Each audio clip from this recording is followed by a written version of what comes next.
Bueno, buenos días. Hoy estamos con la segunda asincrónica, clase grabada. Espero que les haya resultado bien la última. Ya saben, cualquier cosa me escriben. Em, Hoy vamos a ver una parte del documentalismo. Vamos a trabajar sobre lo que es a partir de la década del 50 hasta. Bueno, siempre hablo de que las cosas continúen, es decir, que como moda, bueno, podemos hablar hasta los 2000, digamos. El resto lo vamos a ver, post-fotografía lo vamos a ver la semana que viene. No, cuando nos veamos vamos a trabajar los temas de ustedes y después va a haber en el medio una clase donde vamos a ver post-fotografía, fotografía japonesa y algo de Argentina. Em, Entonces, lo que vamos a trabajar hoy tiene que ver con la idea del documentalismo en esta etapa, pero quería antes entrar con unas cuestiones, con unos conceptos que también se manejan en el ámbito de la fotografía documental. Eh, entonces ahora les voy a empezar, les voy a compartir, ¿sí? Vamos a compartir pantalla. Y vamos a empezar como corresponde. Bueno, hay unos conceptos que rondan la idea de la fotografía documental, el fotoperiodismo y el documentalismo, que es el ámbito de lo social, de lo cultural, de lo autoral, ¿no? El resto es muy rígido, ¿no? El resto, la gran mayoría de la fotografía digital, documental es rígida. La fotografía de documento de identidad es muy rígida, la fotografía del evento, ¿no? Judicial también tiene que ver con cierta rigidez. La fotografía documental, el fotoperiodismo y el documentalismo ocurren estas cuestiones con las que estamos trabajando ahora. Eh, Nosotros vamos a ver dos conceptos que rigen un poco esta idea de el trabajo de el fotoperiodista en el ámbito de lo social, ¿no? En cuanto a su práctica y en cuanto a el sistema en el que trabaja. Em, por eso vamos a ver dos conceptos, el objeto realidad u objeto esencia. Se dice que uno podría decir de que, vamos a hablar de tendencias, de que hay autores dentro del campo del fotoperiodismo que tienen una obra que tiende a describir un objeto realidad, ¿no? En cuanto a esa toma, ¿no? A esa captura del entorno, de lo que sería la fotografía directa, em, y una tendencia a la idea de una búsqueda de la esencia de ese acontecimiento. Porque en realidad lo que nosotros estamos hablando en el fotoperiodismo de un acontecimiento. Uno en el fotoperiodismo lo que aparece en primer plano es esta idea de que es un algo, ¿no? Que tiene un antes y un después, ¿no? Es esa fracción, es ese recorte de la realidad que se quita, que se abstrae, digamos, pero que da cuenta de un antes y de un después, ¿no? En la mayoría de los casos. Y por otro lado tenemos lo que se llama el efecto ventana y el efecto espejo, que eso tiene que ver más con el documentalismo, y con el documentalismo de no cualquier documento, no desde el principio, es un documentalismo muy de a partir de la década del 50, 60, 70, ¿no? Donde ya de alguna manera ambas prácticas empiezan a diferenciarse de manera concreta. Siempre estamos con estos gradientes, ¿sí? Vamos a encontrar en todas las obras, vamos a encontrar características del fotoperiodismo con cualidades del documentalismo. ¿Mm? Eh, entonces, el objeto realidad, objeto esencia, es una práctica más fotoperiodística, como lo dice ahí, tiende más a la objetividad, ¿m? A la idea de la descripción, ¿m? porque es lo dado, lo ya conocido, esa imagen que circula y uno enseguida reconoce, más allá del lugar, más allá de la situación concreta, puede entender el entorno, la condición de esa humanidad ahí retratada, ahí impresa, muestra el objeto, el acontecimiento, ¿m? En esa inmediatez, ¿no? Por eso es un realismo, y podríamos hablar de lo que es el realismo fotográfico. El realismo fotográfico es el fotoperiodismo. Es con la técnica del reportaje y lo que da es una información, ¿sí? Sobre el mundo, informa sobre el mundo, ya sea el acontecimiento mediático, ya sea la serie temática. En cambio, el efecto ventana, que es una práctica que domina el documentalismo, es más subjetiva, tanto la ventana como el espejo, porque tiene un carácter de sentido social. ¿Se acuerdan que el documentalismo se diferencia del fotoperiodismo porque es discursivo? Intenta dar cuenta de una realidad, digamos, opaca, de una realidad escondida y trata de modificar eso a partir del dar a conocer, a partir de la denuncia, a partir de la imagen como referente de aquello, ¿no? Produce un efecto en el receptor porque es una imagen construida en silencio, una imagen construida por el propio autor. No es la lógica de los medios, sino es la lógica del fotógrafo con su posicionamiento, ¿no? Frente al hecho. Es una apuesta formal y conceptual en cuanto discursiva, en cuanto el contenido que trabaja, que trasciende el tiempo, trasciende lo social, trasciende la diferenciación social, educativa. Por eso nos une a todo, es a través de lo uno mostrar el todo. Opera con un realismo y el naturalismo, no el realismo fotográfico del fotoperiodismo, ¿sí? Un realismo más creativo, un realismo más de la apuesta, ¿sí? No de capturar, no del encuadre y la oportunidad, sino de la forma ideal para ese contenido. Entonces, una búsqueda que va en conjunto en una dialéctica entre forma y contenido. Por eso podemos encontrar operaciones que son del reportaje y operaciones que son del ensayo, ¿sí? Y aporta conocimiento, transformación. Vamos a ver unos ejemplos. Por ejemplo, en el ámbito del fotoperiodismo podemos pensar el objeto realidad, el objeto esencia en estas imágenes, que también las tenemos vistas un poco, ¿no? Vamos desde la entidad, hemos hablado de entidad, eh, que está en el paisaje y que está en el retrato, es decir, lo dado, lo conocido, en esta imagen que tenemos con Horacio Coppola, descriptiva, una esquina en Buenos Aires en 1935, ¿sí? En un barrio porteño, con todo lo que significa y con todos los atributos que hacen a esa condición. Con una imagen, digamos, transparente, que replica la visión nuestra, que nos encontramos en ese espacio porque lo conocemos, que como mucho ahora podemos empezar a pensar, bueno, y mirar las flores y las uvas y entrar un poquitito más, pero es algo que recorremos continuamente. Esta vista es una vista que tenemos, aunque sea, digamos, relámpago, aunque di la vuelta y estoy buscando el semáforo y paso por ahí, por eso es lo dado. Coppola es un fotógrafo argentino de principios, murió hace poco, no hace poco, pero del 30, 40, 50. Y en otro extremo, digamos, de esa línea, de ese gradiente entre lo que es un objeto realidad y un objeto esencia, podemos encontrar, por ejemplo, la obra de Martin Prat. Con todo lo que la crítica que tiene, porque él es una serie que él trabaja permanentemente, que tiene que ver con la sociedad norteamericana y el consumo, ¿sí? Elige como lugar la playa, las vacaciones, esos entornos de relax.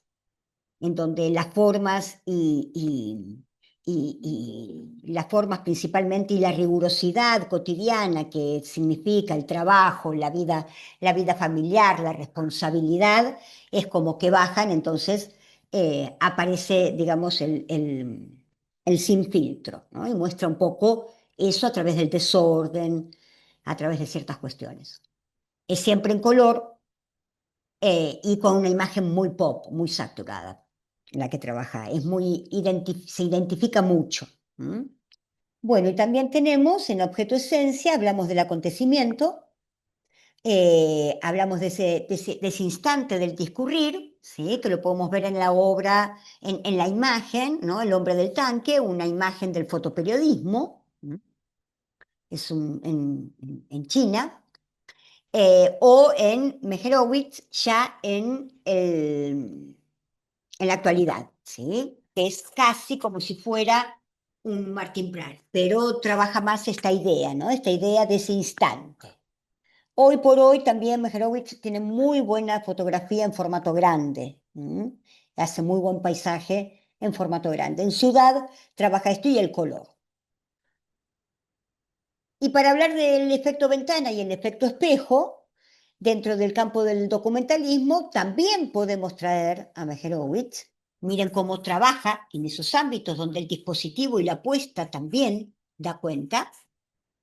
Eh, yo dije al principio que es una tendencia de los fotógrafos no significa que siempre trabajan con lo mismo, porque la oportunidad de la realidad y la fotografía hace que uno pueda jugar con todas esas posibilidades en relación a la dialéctica entre el mundo y la representación, ¿sí?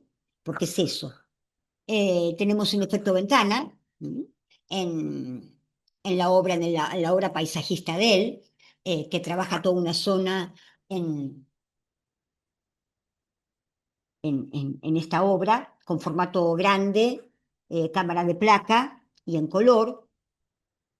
O podemos encontrar, por ejemplo, a Steve Jobs, que es de esa línea. Steve Jobs siempre trabaja en formato medio. Esta es una obra que se llama Commodore on Place, que también tiene que ver con el viaje, de la misma manera que Meyerowitz. Em,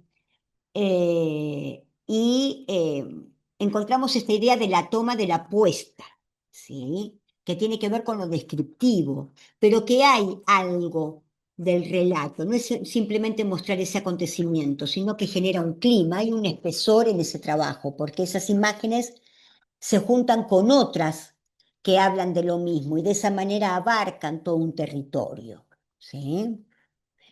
Em, o podemos encontrar el efecto espejo en Kudelka, que es una excepción dentro del documentalismo porque él trabaja el 35 milímetros. Acá hace un trabajo que se llama Gitanos y es un velorio.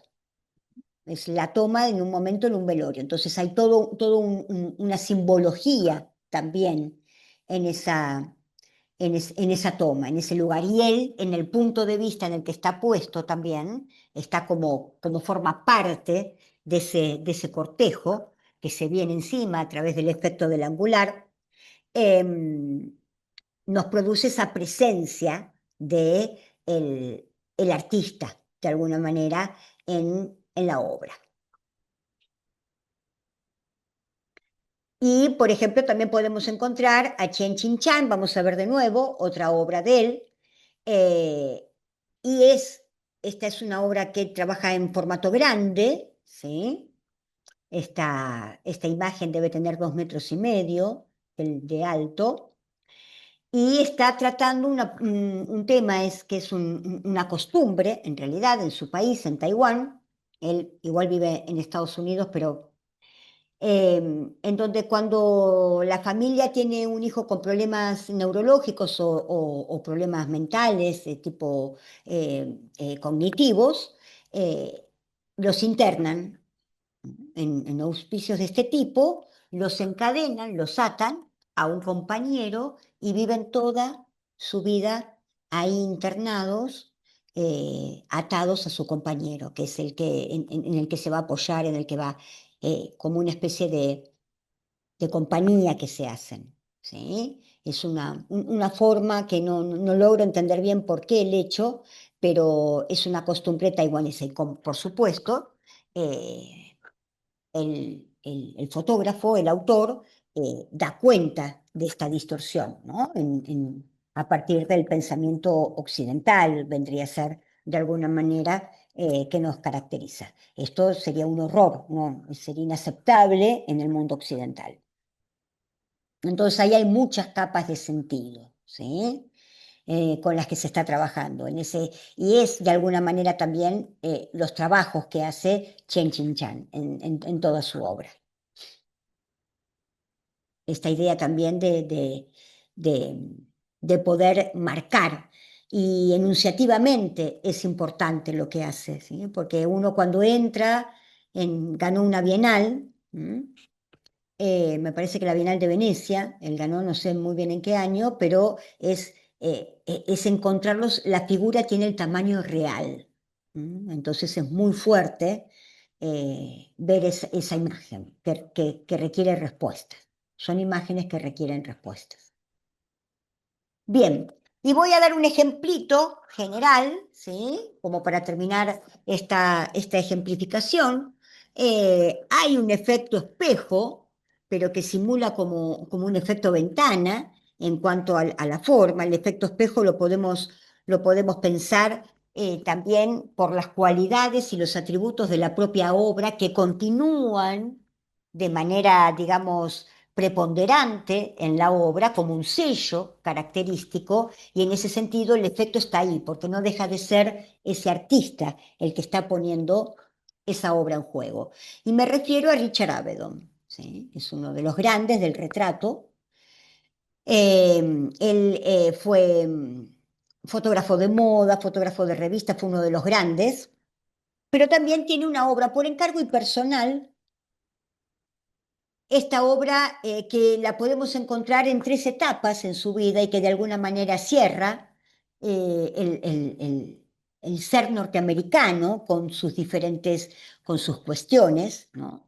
Ya sea con lo que es la propia sociedad norteamericana, lo que es el poder, ¿no? Y lo que es el mito del oeste heroico norteamericano. ¿Mm? Y lo hace en tres etapas. Tenemos en la primera, el primer trabajo es nada personal, es un trabajo que él hace a partir del retrato, conformando retratos diversos, ¿sí? De famosos, de gente del poder, de desconocidos, de detenidos, de gente marginal, de niños, de adultos, y los pone en contraste y en diálogo entre uno y otro en el libro, y ahí es como que da cuenta de alguna manera lo complejo de la sociedad norteamericana, la distancia que hay entre el sueño americano y la realidad, ¿sí? De esa sociedad. Por ejemplo, él es el hijo del primer esclavo libre, o el nieto del primer esclavo libre. Lo encontramos acá o el hijo, porque esto está hecho en el 60. Es posible que sea el hijo grande del primer esclavo libre. Y está junto a una imagen de poder, seguramente, ¿sí? Y acá encontramos a Marilyn Monroe en uno de los retratos más bellos, más desnudos que tiene Marilyn Monroe. Richard Avedon podía estar una hora con, con el sujeto, con el personaje, antes de poder sacar una foto, ¿sí? Me parece que ella es una duquesa, no estoy muy segura, pero ahí hay un juego también de contraposición, de oposición y de diálogo a la vez, ¿sí?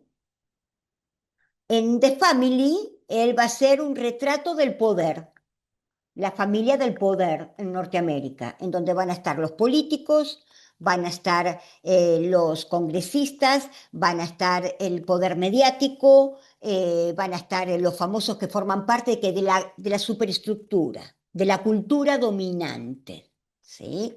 Y los presenta así, uno al lado del otro. Por eso es una familia. Igual imprime cada uno de los retratos en grande, grande, 2 metros y pico, demás. En este encuadre particular de Avedon, es un encuadre muy difícil, porque es muy humano, es muy desnudo. ¿Mm? Y este personaje que está acá, que es Kissinger, cuando se puso frente a cámara, lo miró y le dijo, por favor, ten piedad de mí. ¿Sí? Ese era el poder que tenía Avedon. Y tiempo después, por los 80, hace de American West. Se va en un road movie con su cámara de placa grande, una Sinar 2025, una cámara bellísima, pone en el oeste norteamericano, entra a un pueblo, en un baldío, pone su infinito en blanco, que es su característica, ¿sí? El infinito blanco, él siempre trabaja sobre blanco, porque es donde la figura y fondo se recorta y donde aparece la humanidad, ¿sí? Sin artilugios, con una luz lateral pero a la vez pareja y controlada. Y entonces hace un recorrido por todo el pueblo avisando, ¿no?, que está sacando estas fotos y hace de American West, donde hacían cola para retratarse.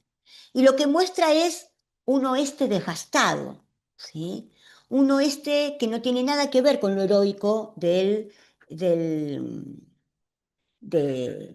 del cine, ¿sí? Del cine, ahora no me sale el género,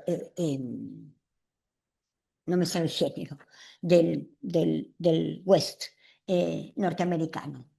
Entonces hace una entrada particular hacia esa humanidad, hacia ese conocimiento, ¿sí?, de su propio espacio, con diferentes propuestas y operaciones, tanto de montaje como de sujetos y demás, pero siempre con la coherencia de la puesta fotográfica de Avedon, ¿m?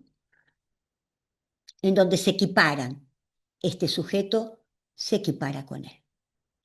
Y lo que tiene Avedon también, obviamente como un genio y como un maestro, es que copia negativo completo, ¿sí? Acá no hay reencuadre. Es lo que la cámara registró, ¿m? Y lo que él capturó en ese instante. Bien, como para tener una idea, como para cerrar, terminamos de ver fotoperiodismo, estamos viendo documentalismo, tener en cuenta estos conceptos también que hacen a la dinámica de esta fotografía documental. Ahora vamos a hablar del documentalismo a partir de la década del 50, ¿sí? Y a mí me interesa pensar a partir de ahí la teoría de lo bello de Charles Baudelaire, porque estamos en esa unión. Para Baudelaire el arte era una práctica artística, pero también era conocimiento y daba cuenta de ese entorno, de ese tiempo y espacio. Por eso tiene una teoría racional histórica, la vamos a hacer muy sintética, porque no vamos a hablar más que de esto, que es racional y que es histórica, ¿sí? Y se opone a la teoría de lo bello único. Por eso también es interesante, porque no hay una sola manera de hacer lo bello. Y no hay una única manera de lo bello. Lo bello es múltiple, ¿sí? Esa idea de la obra bella única, canónica de un movimiento. Entonces él va a decir que lo bello es de doble régimen, ¿no? Tiene una dimensión artística que es el elemento eterno, esa composición, esa mirada sobre el mundo, esa representación del mundo a través de una poética. ¿M? Y tiene un elemento relativo, que es el cultural, que en ese cultural es donde aparece lo tecnológico, el paradigma de época, lo ideológico, la moda principalmente, pero no la moda solamente de la ropa. Yo, quizás Baudelaire pensaba en eso, y yo me extiendo un poquitito más. La moda en cuanto a la arquitectura, el tipo de paisaje, el tipo de color, que no, hay un montón de cosas que marcan la época, ¿m? No solamente la ropa. Por eso son representaciones costumbristas. Y es un poco lo que tiene la fotografía documental. Más allá que hablamos de fotoperiodismo, de documentalismo, del retrato, ¿no?, o del paisaje, vamos a encontrar ahora una fotografía de calle de la década del 50, muy particular, en donde encontramos estas representaciones costumbristas. Y vamos a hablar particularmente, para pensar la teoría de lo bello, de la Escuela de Nueva York. La Escuela de Nueva York es un movimiento pictórico, arquitectónico, no arquitectónico, pictórico, de las artes visuales, principalmente, que se da posguerra, post Segunda Guerra Mundial, y que tiene que ver precisamente con toda la desilusión y con todo el dolor que, no, que quedó de esa fotografía. Entonces, no es un arte realista, es un arte del efecto, es un arte del contraste. eh, Podemos pensar dentro de este conceptualismo que tiene la Escuela de Nueva York, podemos pensar en Pollock, podemos pensar en toda esta gente que trabajó también la abstracción. Y se transforma también porque Nueva York se transforma en el centro artístico mundial en ese momento. Deja de ser París por las consecuencias de la guerra y el campo y el mercado del arte pasa a Estados Unidos. No era un grupo organizado en absoluto, ni ellos se sabían como grupo, ¿no? Eran las tendencias de la época, la mirada de la época. Es recién en el siglo XXI cuando se organiza teóricamente a través del análisis y la crítica este grupo de fotógrafos dentro de esta escuela que era la escuela del momento, ¿sí? Compartían características, es una fotografía humanista, pero no entendida desde el fotoperiodismo.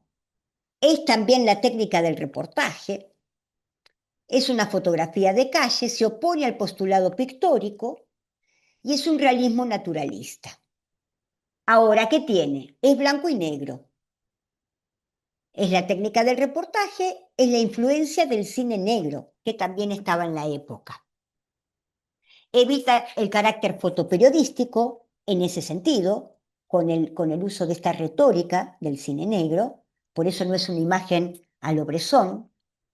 Se muestra la materia fotográfica, es imprescindible que esté en primer plano, y hay un predominio de la serie temática. Pero generalmente todos estos autores van a trabajar con la noche en Nueva York, a excepción de Diana. Que Diane Arbus entra dentro de este trabajo, no solo por su puesta, por lo innovadora y radical de su puesta fotográfica en tanto, a partir de tanta fotografía de calle y tanta cosa que pasaba allá afuera, Diane Arbus empieza a decir que empieza a pasar adentro. Entonces empieza a haber un contacto entre el retratado y la cámara. Establece un pacto de confianza. Entonces ahí el fotografiado tenía que ser consciente de ese trabajo, ¿m? De que iba a ser fotografiado. Entonces la mirada a cámara es imprescindible.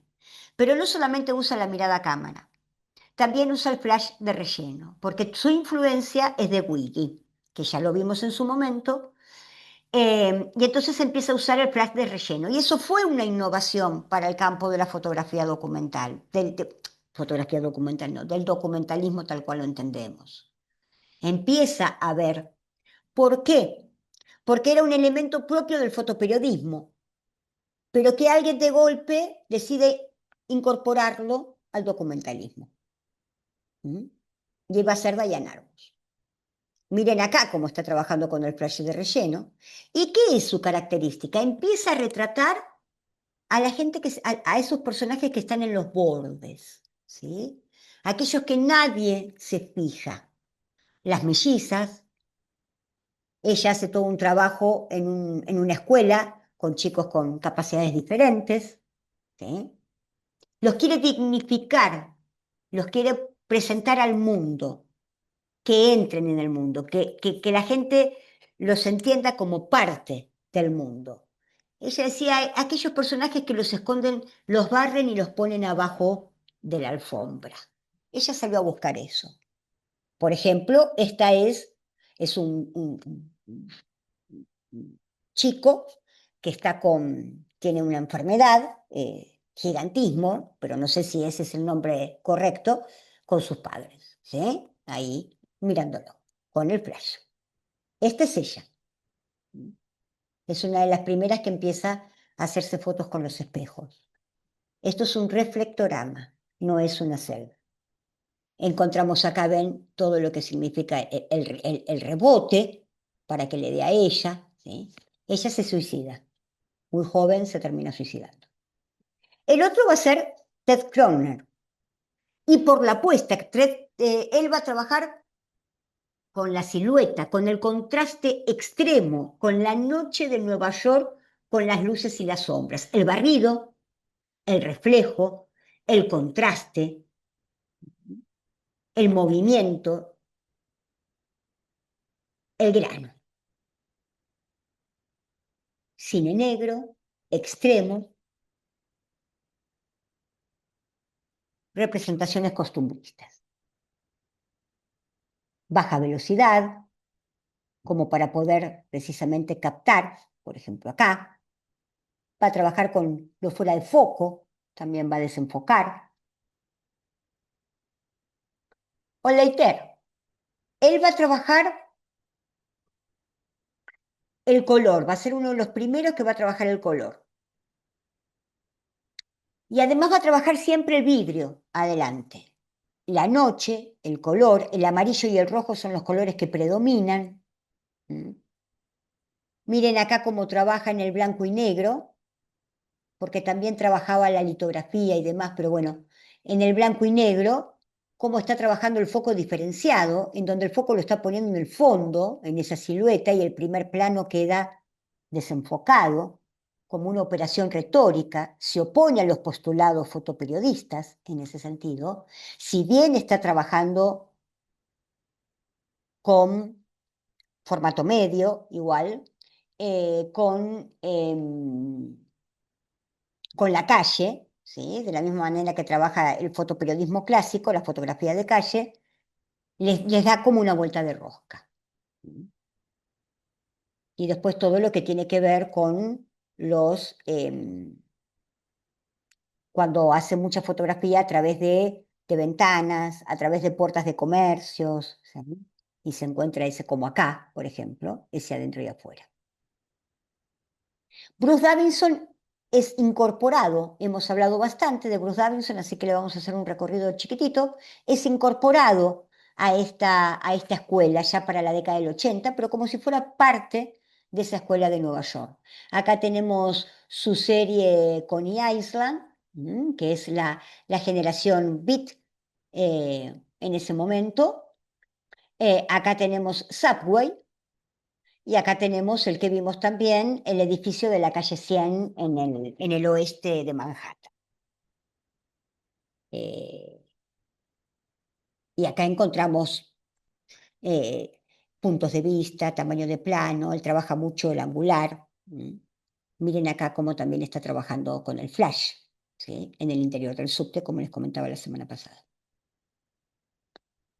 Helen Levitt va a ser la otra también que va a formar parte, la hemos visto la semana pasada también, de la Escuela de Nueva York, entra precisamente la utilización del color y también tenemos toda la problemática que pone en juego en aquella época. Ahora, lo que vamos a empezar a ver, este grupo, la Escuela de Nueva York, podemos considerarla como que es un grupo que se extiende hacia los 80 más o menos, pero el grupo, el duro, el cuerpo duro, es el de la década del 40, del 50 y del 60, ¿sí? Entonces después aparece lo que se llama el documental intimista. Ese es otro documental importante para ver a partir de la década del 60. El biográfico. Es biográfico, es narrativo, porque da cuenta de el propio autor, que forma parte de ese sistema. Entonces se retrata a él con sus amigos, con sus costumbres, con sus formas. Es testimonial, ¿m? Tiene que ver con los círculos cercanos, tiene que ver con el acontecimiento y es netamente subjetivo, porque es la vida de uno mismo. Las características que van a hacer, que van a tener esta fotografía, 60, 70, 80, es el uso del color, pero también el de las cámaras pocket, las snapshot. Es decir, que es de poco recurso. Son artistas que tuvieron pocos recursos económicos como para poder acceder al campo de la fotografía y utilizaban las cámaras pocket que venían ya directamente con los rollos y sacaban las fotos. ¿Mm? Son películas color para aficionados.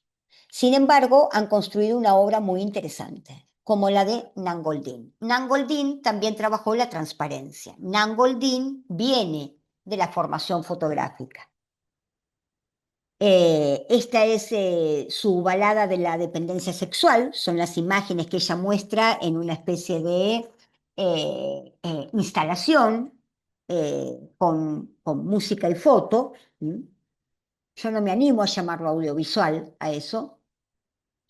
Esta es ella, que se retrata en la década del 80 después de una paliza que le da a su pareja, casi pierde un ojo. Hay que contextualizar también. ¿Mm? Eh, ella fue, era huérfana, su hermana se suicida cuando ella era muy joven, pasó por varias casas de guarda, tiene una vida bastante difícil, Nangoldín, y tuvo problemas con la adicción a las drogas, eh, tuvo HIV, no sé si se negativizó, sus grandes amigos, sus hermanos de la vida murieron a causa del HIV y ella formaba parte de esta comunidad LGTB de la década del 80 en Nueva York.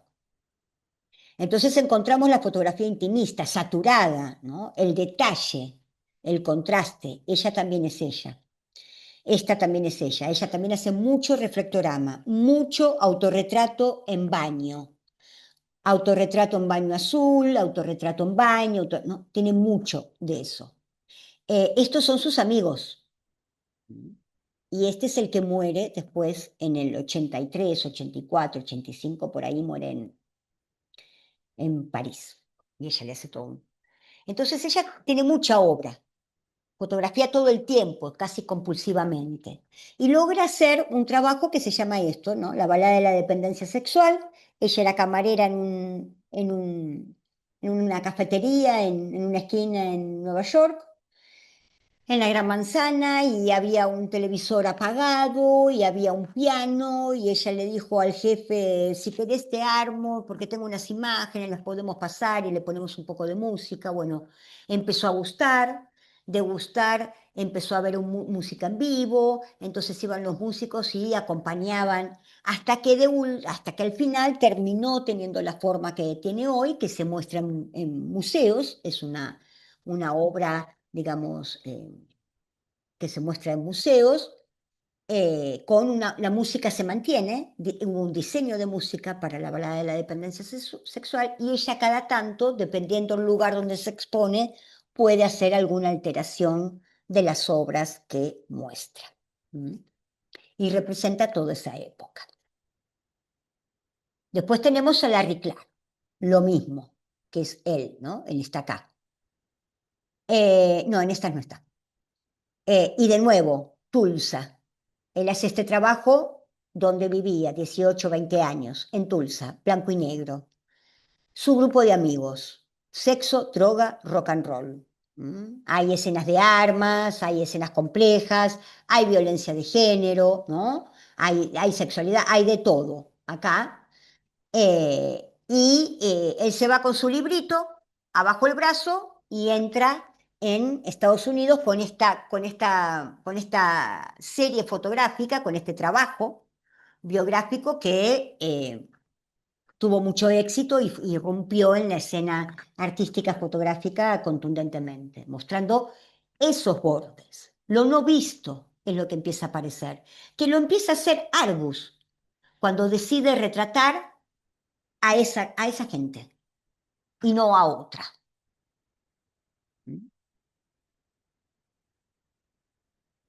Después tenemos a Mapplethorpe, también con los bordes.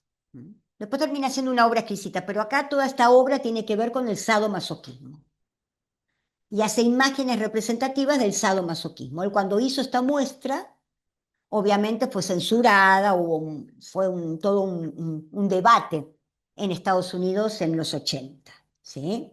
Formato medio.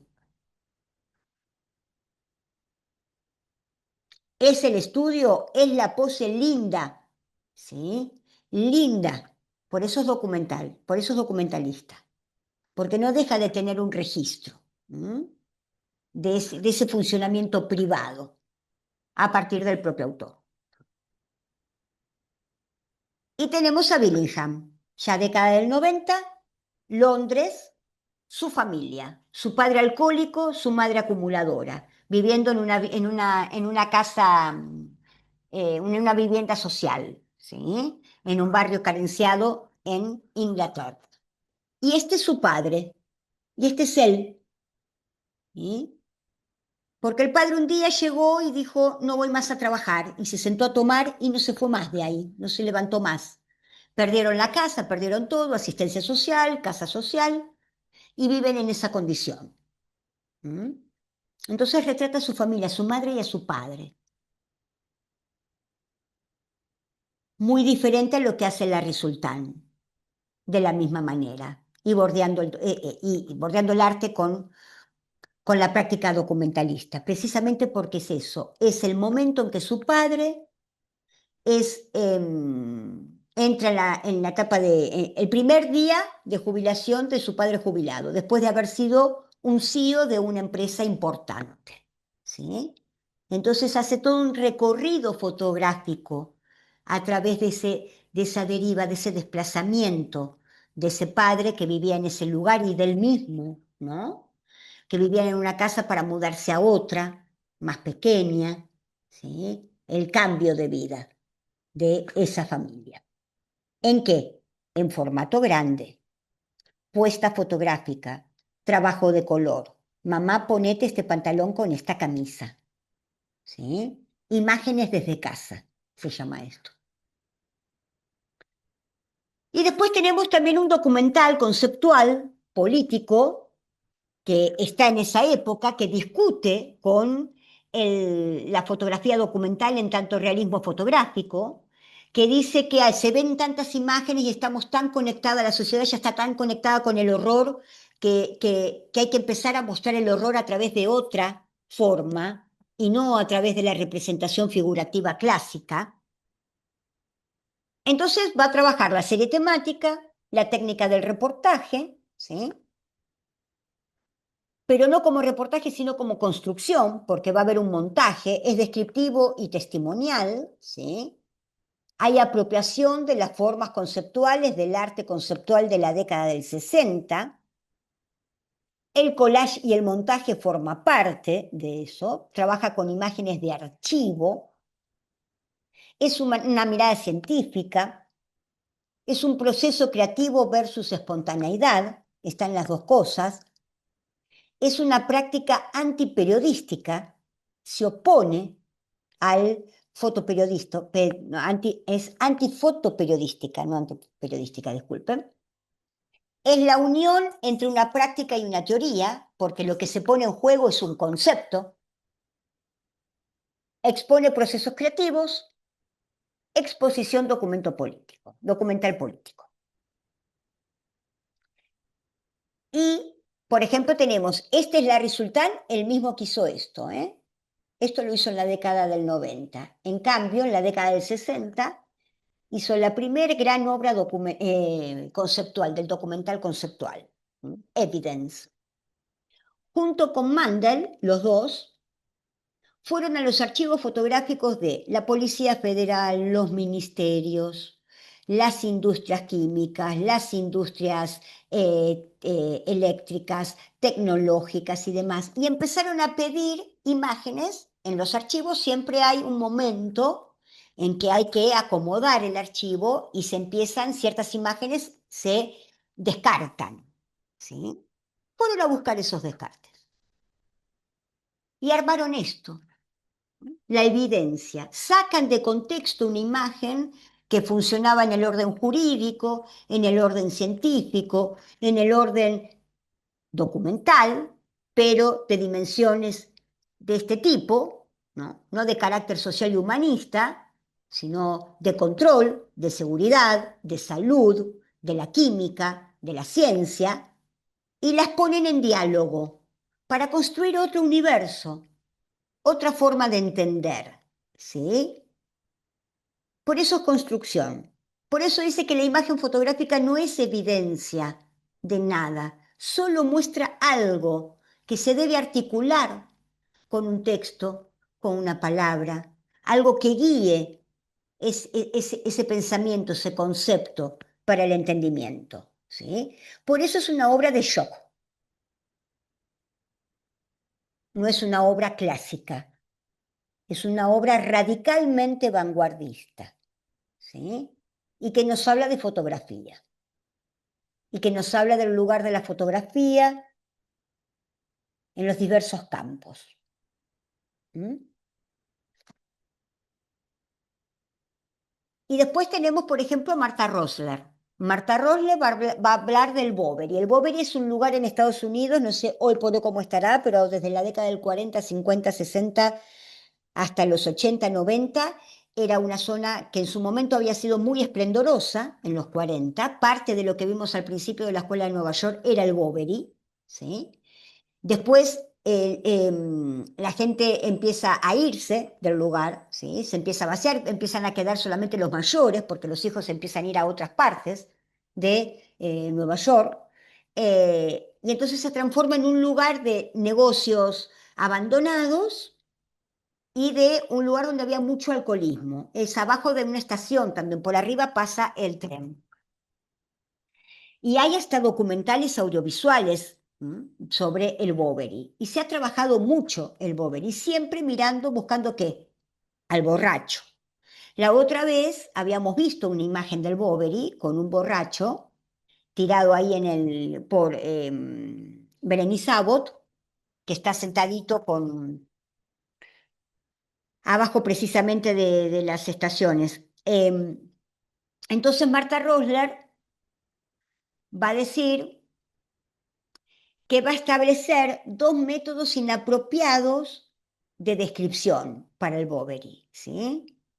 Que supuestamente son inapropiados, pero quizás son los que mejor los describen, ¿sí?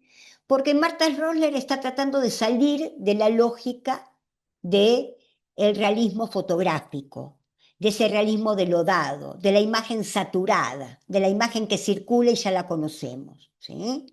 Entonces va a utilizar otra cosa, no va a mostrar a ninguna persona, va a mostrar precisamente los lugares donde los borrachos, los alcohólicos, se quedan ahí tomando entre ellos o se quedan dormidos, donde hay una lata de cerveza y los va a acompañar la figuración. La humanidad está en las palabras que están al lado, que es en ese dialecto con el que ellos hablan, ¿sí? Esos modismos de clase, ¿sí? Y ahí es donde acompaña. Entonces es conceptual. Esto es humano, ya no es regodearme con el sujeto ahí tirado, ¿no? Y empezar a trabajarlo en profundidad para tratar de modificarlo de alguna cosa, devolver una dignidad a ese sujeto a través de esta operación. ¿Mm? Y los presenta así. Por eso también es montaje. No es solamente uno. Es en el montaje donde uno termina de entender lo que está ocurriendo y de qué está hablando. Se suponen que son métodos inadecuados para hablar del Boveri, por lo que se usa, pero no. Ella va a hablar del documental creativo, ¿sí? De la estética ideológica. ¿Qué es esta?